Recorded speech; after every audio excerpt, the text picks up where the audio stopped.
पतंजलि अत्यंत विरल व्यक्ति हैं। वे प्रबुद्ध हैं, बुद्ध, कृष्ण और जीसस की भांति, महावीर, मोहम्मद की भांति, लेकिन एक ढंग से अलग है।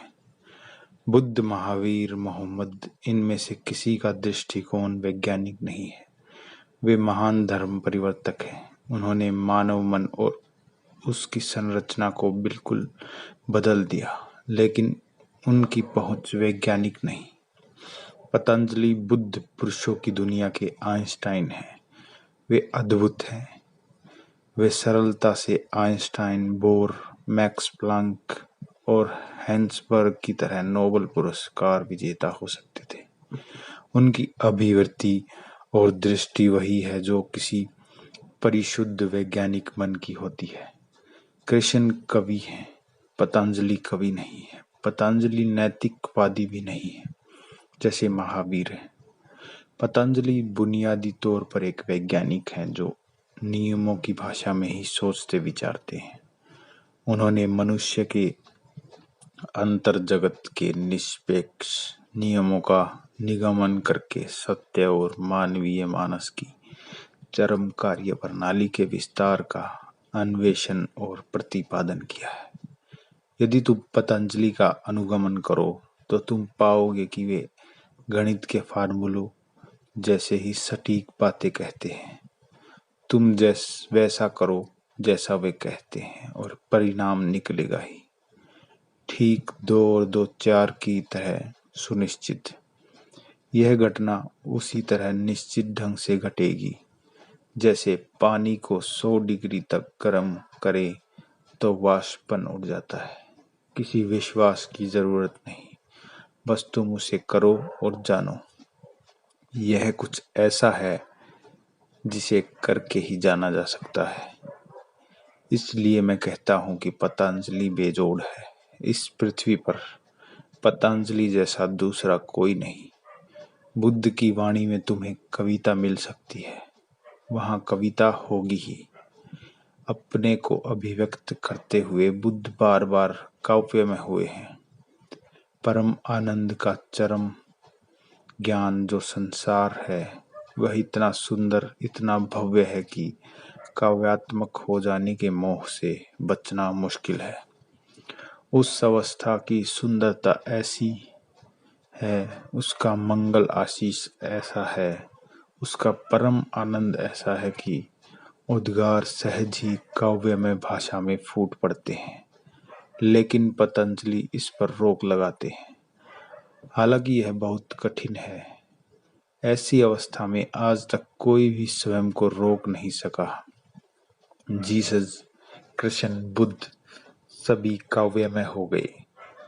जब उसकी अपार भव्यता और उसका परम सौंदर्य तुम्हारे भीतर फूटता है तो तुम नाच उठोगे, गाने लगोगे। उस अवस्था में तुम उस प्रेमी की तरह हो जो सारी सृष्टि के ही प्रेम में पड़ गया है। पतंजलि इस पर रोक लगा लेते। वे कविता का प्रयोग नहीं करते। वे एक भी काव्यात्मक प्रतीक का उपयोग नहीं करते। कविता से उन्हें कोई सरोकार ही नहीं। वे सौंदर्य की भाषा में बात ही नहीं करते। वे गणित की भाषा में बात करते हैं। वे संक्षिप्त होंगे और तुम्हें कुछ सूत्र देंगे। वे सूत्र संकेत मात्र हैं कि क्या करना है। वे आनंदिद्रेक में फूट नहीं पड़ते। वे ऐसा कुछ भी कहने का प्रयास नहीं करते जिसे शब्दों में कहा न जा सके। वे असंभव के लिए प्रयत्न ही नहीं करते। वे तो बस नींव बना देंगे और तुम उस नींव का आधार लेकर चल पड़े तो उस शिखर तक पहुंच जाओगे जो अभी सबके परे है। वे बड़े कठोर गणितज्ञ हैं, यह बात ध्यान में रखना। पतंजलि सबसे बड़े वैज्ञानिक हैं अंतर जगत के। उनकी पहुंच एक वैज्ञानिक मन की है। वे कोई कवि नहीं है और इस ढंग से वे बहुत विरले हैं, क्योंकि जो लोग अंतर जगत में प्रवेश करते हैं वे प्राय कवि ही होते हैं। सदा जो बहिर्जगत में प्रवेश करते हैं अक्सर हमेशा वैज्ञानिक होते हैं। पतंजलि एक दुर्लभ पुष्प है, उनके पास वैज्ञानिक मस्तिष्क है, लेकिन उनकी यात्रा भीतरी है। इसलिए वे पहले और अंतिम वचन बन गए। वे ही आरंभ हैं और वे ही अंत हैं। 5000 साल में कोई उनसे ज्यादा उन्नत हुआ ही नहीं जा सकता। वे अंतिम वचन ही रहेंगे, क्योंकि वे जोड़ ही असंभव हैं। वैज्ञानिक दृष्टिकोण रखना और आंतरिक जगत में प्रवेश करना करीब करीब असंभव संभावनाएं हैं। वे एक गणितज्ञ हैं, एक तर्कशास्त्रज्ञ की भांति बात करते हैं, और वे हैं हारकलतू जैसे रहस्यदर्शी।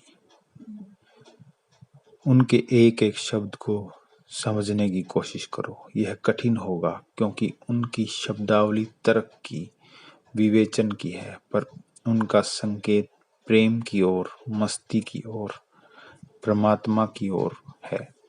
उनकी शब्दावली उन व्यक्तियों की है जो वैज्ञानिक प्रयोगशाला में काम करता है, लेकिन उनकी प्रयोगशाला आंतरिक अस्तित्व की है।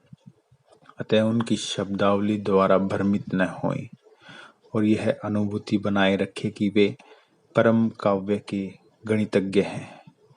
वे स्वयं एक विरोधाभास हैं, लेकिन विरोधाभासी भाषा हरगिज प्रयुक्त नहीं कर नहीं सकते। वे बहुत मजबूत तर्कसंगत पृष्ठभूमि बनाए रखते हैं। वे विश्लेषण करते हैं, विच्छेदन करते हैं, पर उद्देश्य संश्लेषण है। वे केवल संश्लेषण करने को ही विश्लेषण करते हैं।